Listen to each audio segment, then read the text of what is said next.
Good morning सभी बच्चों को। आज का नमस्कार। आज भी हम आपके लिए वीडियो लाए हैं अमोबॉइक डिसेंट्री, AMOEBIC अमोबॉइक डिसेंट्री। ये चैप्टर्स है, ये टॉपिक्स है, छोटा सा टॉपिक्स है। अमोबॉइक डिसेंट्री जो होता है इसका नाम है अमोइबियासिस। अमोबॉइक डिसेंट्री को अमोइबियासिस भी कहते हैं और ये एक प्रोटोजोन पैरासाइट के द्वारा होता है, जिस प्रोटोजोन पैरासाइट का नाम एंट अमीबा हिस्टोलिटिका है। सब याद रखिएगा, एंट अमीबा हिस्टोलिटिका। हिस्टो इसलिए कहते हैं क्योंकि ये टिश्यू पर अटैक करता है। Caused by ant amoeba histolytica. Amoeba का उल्टा है, ये पैरासाइट है। ये जो होता है हमारे शरीर में लार्ज इंटेस्टाइन में पाया जाता है। हमारा शरीर का जो लार्ज इंटेस्टाइन है ह्यूमन का, स्मॉल इंटेस्टाइन्स होता है, स्मॉल इंटेस्टाइन के बाद लार्ज इंटेस्टाइन्स होता है। उस लार्ज इंटेस्टाइन्स में इसका घर होता है, ठीक है ना, जिसमें सिर्फ बेस्ट मटेरियल्स होते हैं, हल्का फुल्का पानी होता है और बेस्ट मटेरियल जनरली होते हैं। तो आज का टॉपिक हो गया अमीबोइक डिसेंट्री। अमीबोइक डिसेंट्री को अमोइबियासिस कहते हैं। एग्जामिनेशन में कुछ भी आ सकता है, जैसे जो भी यही लिखने के लिए आए, ये लिखने के लिए आए। अमीबोइक डिसेंट्री का दूसरा नाम क्या है? अमोइबियासिस है। ये किस पैरासाइट के द्वारा होता है? तो एंट अमीबा हिस्टोलाइटिका। लाइटिका लिखा हुआ है, LYTICA, लाइटिका।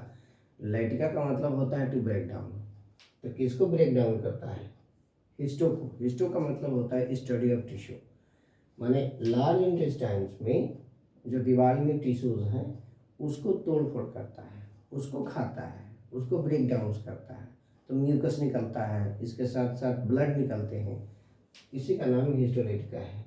Found in large intestines of the human के लार्ज इंटेस्टाइन्स में होता है। तो इसको याद रखना है आपका, इसको भी याद रखना है। ये प्रोटोजोन पैरासाइट है, इसको भी याद रखिएगा। और ये कहाँ रहता है हमारे पेट में? तो लार्ज इंटेस्टाइन्स में रहता है। Each and every line is very important, ये भी आपके लिए इंपॉर्टेंट है, लार्ज इंटेस्टाइन्स में। अब इसको कैरियर देखिएगा। कैरियर में ये सदस्य जो होते हैं वो हाई फ्लाई होते हैं। घर की जो मक्खी होती है वो घर में भी रहती है, बाहर भी रहती है, बाहर से अंदर, अंदर से बाहर होती रहती है। तो ये हाउस फ्लाई है। हाउस फ्लाई क्या करता है कि पैरासाइट को ढो के लाता है, ट्रांसमिट करता है। कहाँ से? पखाना से लेकर के भोजन तक।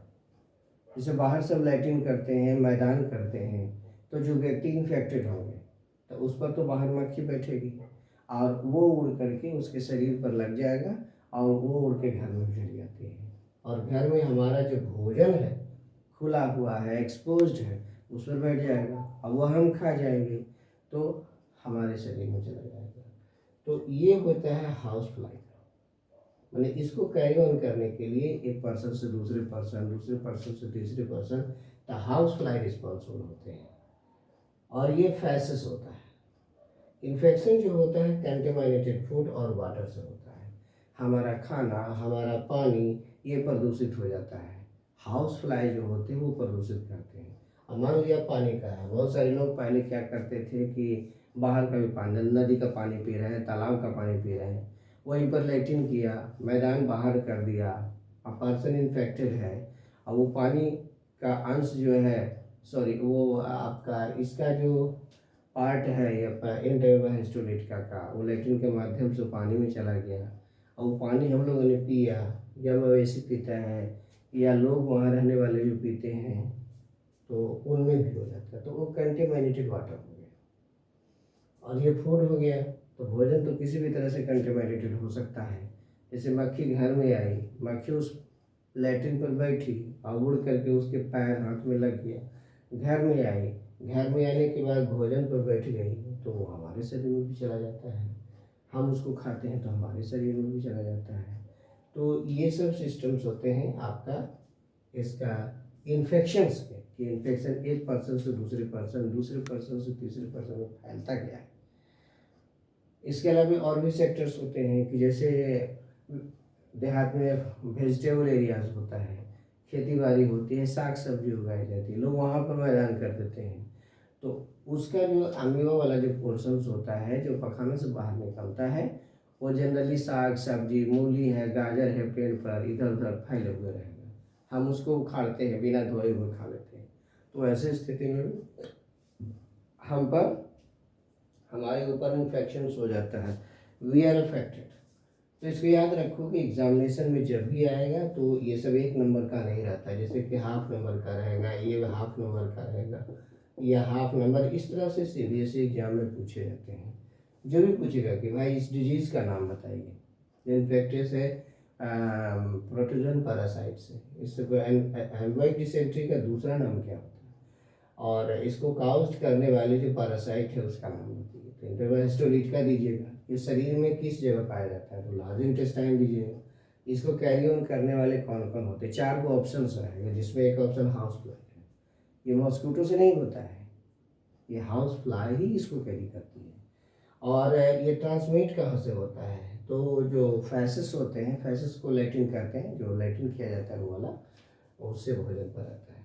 तो इन्फेक्शन अगर प्रदूषित खाना है, प्रदूषित पानी है, वो हम खाते हैं तो हमारे शरीर में चला जाता है, and we are affected directly from it. और हम इससे, अब इसमें हम देखते हैं कि भाई सिम्टम्स क्या है, इसका हम सिम्टम्स देखते हैं।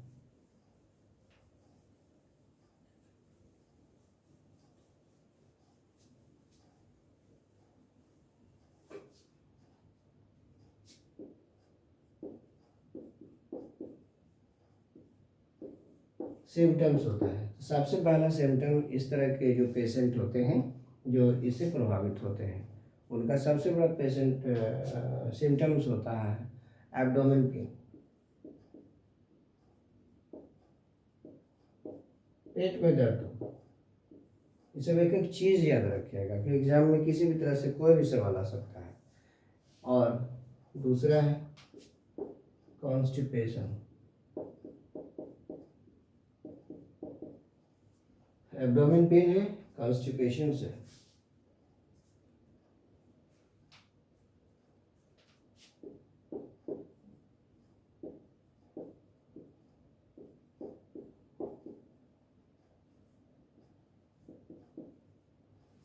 जो पखाना होता है, स्टूल कहते हैं पखाना को,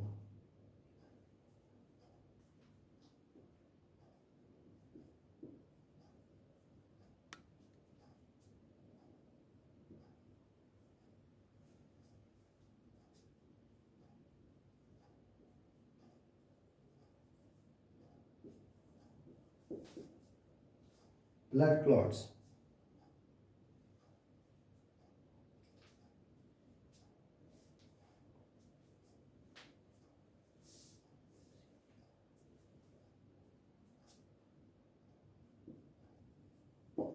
ये देखिए आपका सिम्टम है।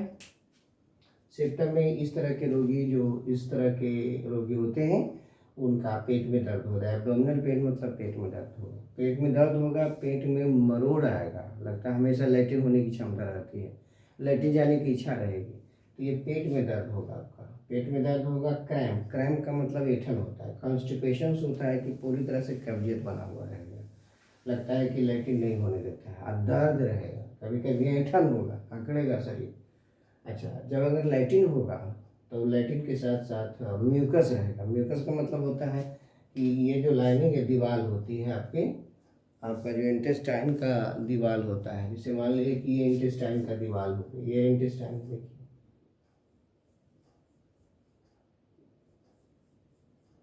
ये इंटेस्टाइन की दीवार है, तो इस दीवार को नोचेगा, इसको काटेगा, इसको तोड़ेगा, इसको डिस्ट्रॉय करेगा, डैमेज करेगा।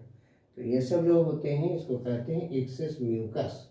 इसमें जो आपका एंटाइवा हिस्टोलिट का है, वो एंटाइवा हिस्टोलिट का इसको कहते हैं। इसका जो एंटाइवा हिस्टोलिट का है ना, वो अमीबोइक की नेचर होता है, जैसे अमीबोसिडोपोडिया निकालता है, उसी तरह से ये क्या करेगा कि हमारा जो इंटेस्टाइन का अंदर की जो म्यूकस की लाइनिंग होती है उसको डिस्ट्रॉय करेगा, उसको डैमेज करेगा, और डैमेज करके इसको तोड़ेगा, इसको ब्रेक डाउन करेगा। ये पखाना के माध्यम से क्या होता है, बाहर निकलता है। जब वो डैमेज करता है तो इसके साथ साथ ब्लड भी डैमेज होते हैं, क्योंकि ब्लड सभी जगह है, अब ब्लड भी निकलता है, यानी इसमें आपका जो बाहर आएगा वो एक्सेस म्यूकस आएगा, और इसके साथ साथ ब्लड आएगा, ब्लड का थक्का थोड़ा थोड़ा आता है, तो ये इसमें प्रॉब्लम्स होते हैं। तो ये अभी वही डिसेंट्री का सिम्टम है। ये 4 वो सिम्टम्स हमने लिखा है, एग्जामिनेशन में 2 सिम्टम लिखने के लिए भी आ सकता है। तो एब्डोमिनल पेन दीजिएगा, कॉन्स्टिपेशन है, क्रैम्प्स है, और stool with excess mucus with blood है, तो ये सब कर लीजिएगा। इस तरह से आप इसको देखेंगे, समझें, जानें, और ज़्यादा से ज़्यादा लाभ उठाने की कोशिश करें, क्योंकि हमने जो भी वीडियो बनाया वो कंक्रीट है। आपको ना कम पढ़ना है ना ज़्यादा पढ़ना है। ऐसा नहीं है कि 150 किताब पढ़ना है, ऐसा कुछ नहीं है। जो भी हमने वीडियो बनाया है, जो भी चैप्टर का, डिजीज़ का, या जो भी हम अभी तक बना रहे हैं, वो सब वीडियो उतना ही है कि न कम है और न ज़्यादा है, फायदेमंद है। उतना ही पढ़िए, एग्जामिनेशन दीजिए और लिख के आइए और अच्छे नंबर लीजिए।